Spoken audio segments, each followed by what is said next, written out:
90.9 FM, la radio con fe.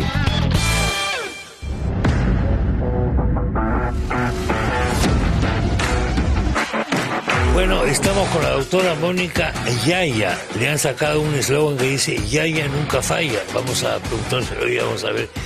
Ella ha sido la dirigente, la presidenta de la OCE, o sea, la Oficina de Supervisión de las Contrataciones del Estado. Esto es vital, porque, Mónica, ¿qué tal? Buenos días. Buenos días. Gracias. Gracias por la invitación. Solamente para aclarar que fui presidenta del tribunal. Del tribunal de la OCE. Así es. ¿Por qué es importante esto? Porque ahí está la madre del cordero en muchas oportunidades. ¿Qué tipo de contrato firma el Estado? ¿Quiénes son sus proveedores? ¿Cuál es su identidad? Las condiciones en las que se pacta un contrato, etcétera, etcétera, etcétera. Y ahorita está comenzando el juicio oral a... Ollanta y Nadine son los personajes principales, pero hay personajes de la OCE de aquella época, ¿verdad, Mónica? Claro que sí.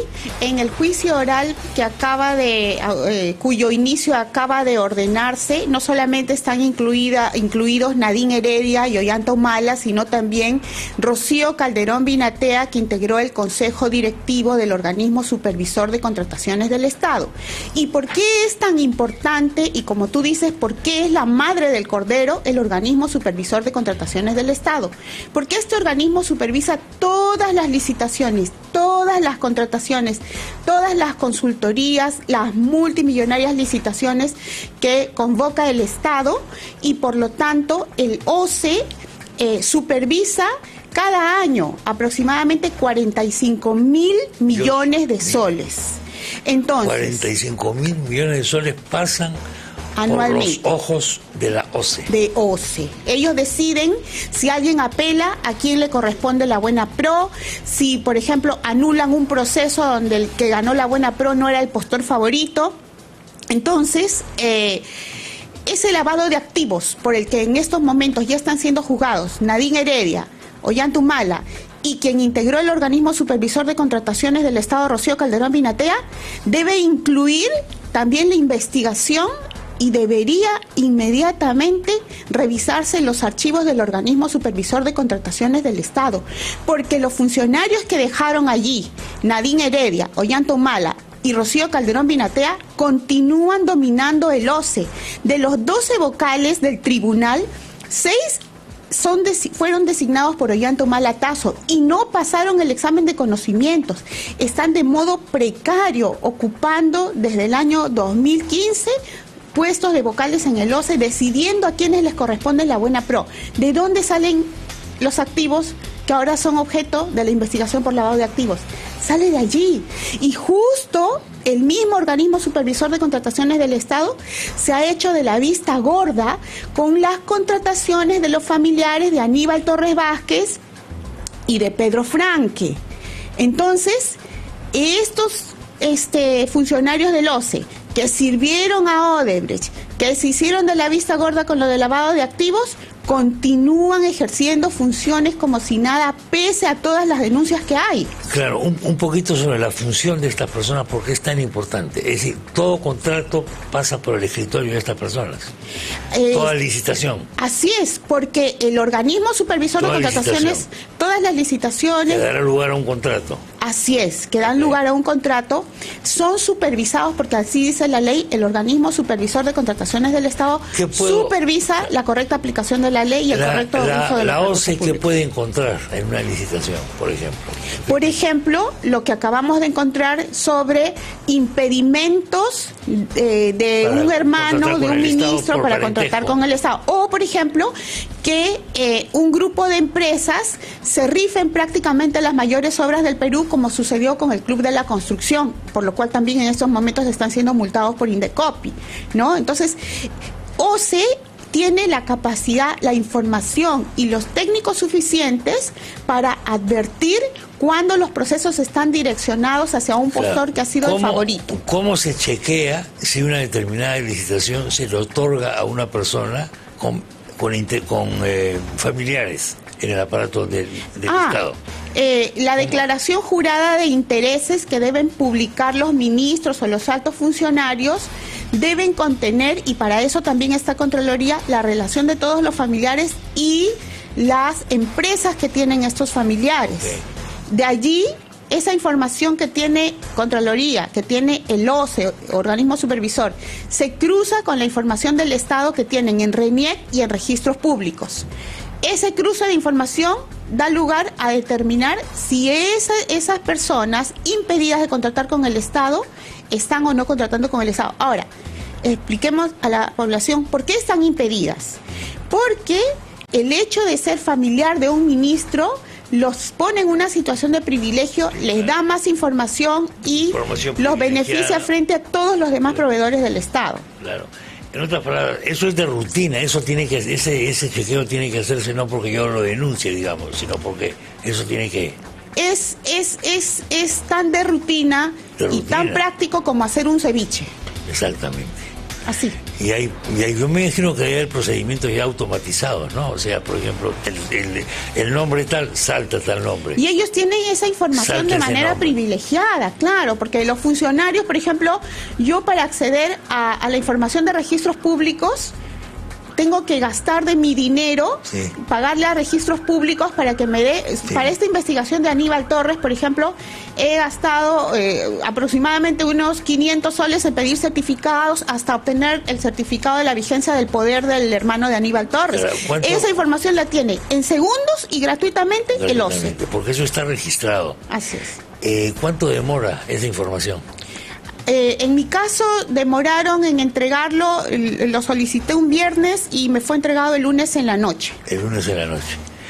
Digamos que sábado y domingo no son días laborables, por llamar de alguna manera. No son días laborables, pero bueno, pero en fin, ellos lo podrían tener ellos igual. Lo pueden hacer. Y en el caso de la OCE, cuando pide estos datos, ¿cuánto puede demorarle? Milésimas de minuto. Milésimas de segundo. Los puede ver en red esto, Así es que ellos tienen el acceso directo. Es como que ingresen a su correo electrónico. Todo está, o sea, hoy sí se puede decir que todo se sabe.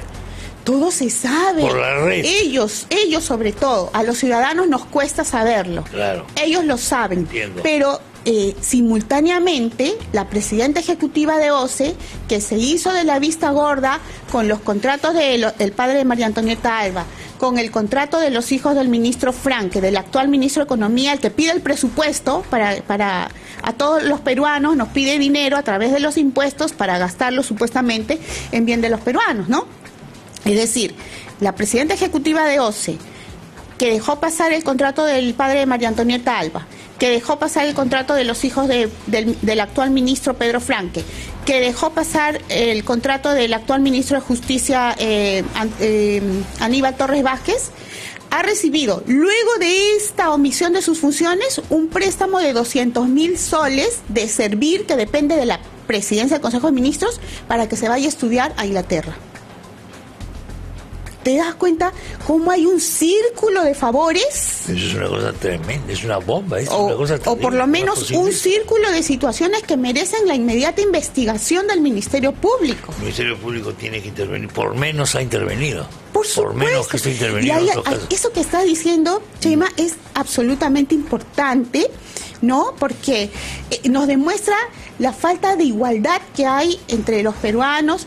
Mira, yo conozco personas que se equivocaron en llenar una declaración jurada para prestar un servicio al Estado, y de inmediato son remitidos al Ministerio Público como delincuentes, inhabilitados hasta por 3 años por presentar información inexacta.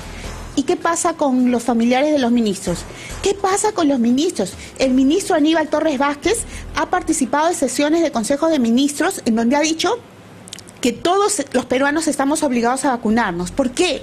Porque la empresa de su hermano cobra por kilo de vacunas almacenadas en sus locales. En eso consiste. Y ojo, que todavía falta que investiguen el contrato de la asociación a la que pertenece la cuñada del ministro Aníbal Torres Vázquez, que también ganó, estando impedida por ley, otro contrato por 91.000 soles. Vamos a brevemente por partes. En el caso del ministro Franque, esto, corríjame si estoy equivocado, él ha reconocido que sí son sus familiares, pero ha devuelto la plata, etcétera, etcétera, etcétera.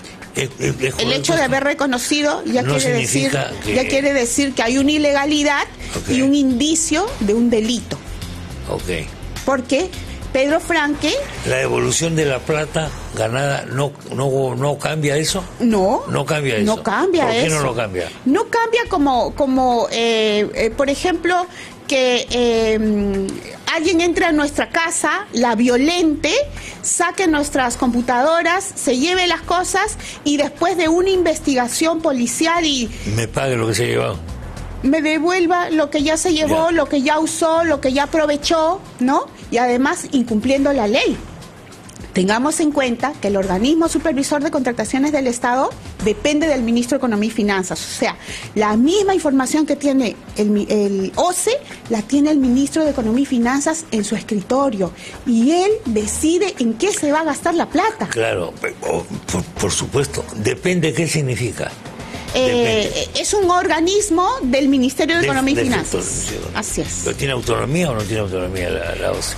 En realidad no tiene autonomía política porque a la presidenta del OCE la designa el ministro de Economía y Finanzas. Exactamente. Con el presidente de la República, Pedro Castillo. Y ojo, el artículo 118 de la Constitución dice que la obligación del presidente de la República es hacer cumplir la ley. Sí, claro. ¿Por qué el señor Pedro Castillo no destituye en estos momentos a quienes incumplieron la ley?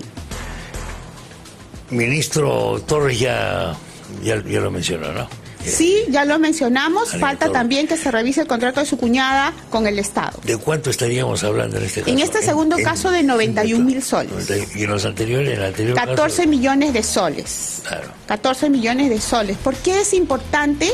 Mira, en el caso del ministro Aníbal Torres Vázquez, la cosa está bien complicada, muy complicada. Porque ellos mintieron, y ahora ya está comprobado que mintieron, diciendo que no hubo ningún favorecimiento porque ganó el 22 de julio. Pero ¿sabes qué pasa? Al revisar los documentos del concurso público, del contrato que ganó su hermano, cuando ganó la Buena Pro, la empresa de su hermano propuso un precio $500,000 de soles superior al valor referencial del proceso. Es decir, $500,000 de soles superior al presupuesto aprobado para ese contrato. ¿Qué hicieron? El mismo 22 de julio incrementaron el presupuesto y 4 minutos después firmaron el contrato con la empresa del hermano del ministro Aníbal Torres Vázquez. Es decir, incrementaron el presupuesto, lo ampliaron para que el hermano pueda firmar ese contrato con el Estado. 1, 2, 5 observaciones a las bases que mandó el hermano del ministro Aníbal Torres Vázquez a través de su empresa fueron todas acogidas por Cenares, que es la entidad convocante. Una de esas observaciones fue pedir que no le exijan el certificado de buenas prácticas de almacenamiento, sino solamente una copia de estar tramitándola, cuando lo que él está ofreciendo es precisamente el servicio de almacenamiento. Pero a otro proveedor lo descalificaron por no presentar 2 certificados. Mira la desigualdad, mira la falta de democracia, mira la mentira, la falsedad, la estafa a los peruanos. En el caso de la ex ministra de Economía, ¿cómo es el tema? Bueno, ese es un tema, un gran ejemplo de lo que no se debe hacer. Porque el OCE, como dependía también de la ministra María Antonieta Alba, sancionó a la empresa del padre con solo 6 meses de inhabilitación administrativa que ya pasaron. El padre de la ministra Alba no está siendo en estos momentos juzgado penalmente, de tal manera que está postulando para el decanato del Colegio de Ingenieros del Perú para administrar también los recursos del Colegio de Ingenieros del Perú. Es decir, no ha habido una sanción ejemplar.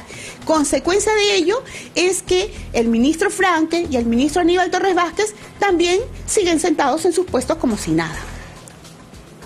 Ante este panorama, un presidente de la República, ¿qué debería hacer? El presidente de la República debería demostrar que sí tiene la capacidad moral para gobernar y destituir inmediatamente a los 2 ministros y hacer cumplir la ley, así como también debe hacer cumplir la ley a la señora Mirta Vázquez. Es un acto de violencia no cumplir la ley y cerrar empresas que dan trabajo a 2 millones de peruanos. Estas 4 mineras que acaban de cerrarse, ¿no?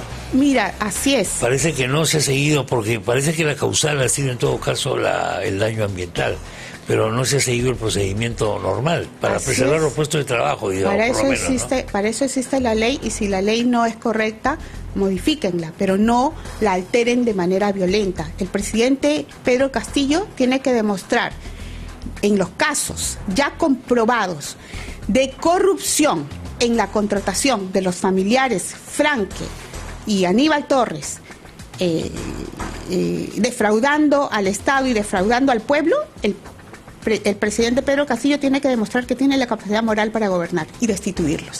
¿Lo hará? Lo dudo. No sabemos. Lo dudo. El domingo de repente hay una sorpresa, no sabemos, pero bueno, digamos, lo dudo. Lo dudo mucho. ¿Por qué estás en esto, Mónica? Yo estoy en esto porque creo que tengo un compromiso conmigo misma, y realmente yo pido tal vez disculpas a mi familia, que sé que sacrifico el tiempo que debo a ellos. La familia, ¿qué te dice de estas cosas?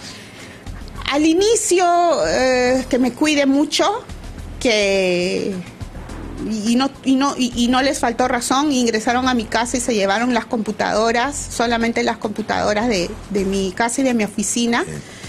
Al inicio que me cuide mucho, y ahora me dan la razón. Porque en realidad mira, Chema, cuando salimos de este edificio, lo primero que encontramos afuera es niños pidiendo limosna. Sí, correcto. Ancianos pidiendo limosna.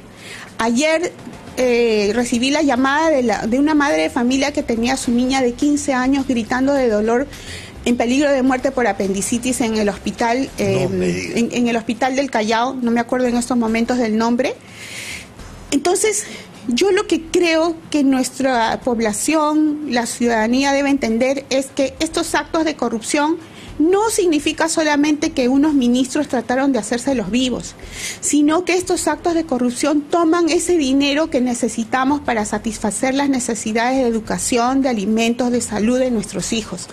Y porque vi una película que me gustó mucho, una película peruana que dice: nosotros tenemos que hacer menos miserable el lugar en donde vivimos, porque si no, también nosotros nos convertiremos en miserables. Y yo tengo como un compromiso personal contra el que ya no puedo luchar, la verdad. Yo creo que ya lo hago de manera natural y no puedo luchar contra mi propia vocación de tratar de hacer del Perú un lugar mejor para vivir y un lugar mejor para nuestros hijos, para nuestros niños. Gracias por la visita. Gracias a ti, Chema. Buenos días. Gracias. Mónica Yaya estuvo con nosotros.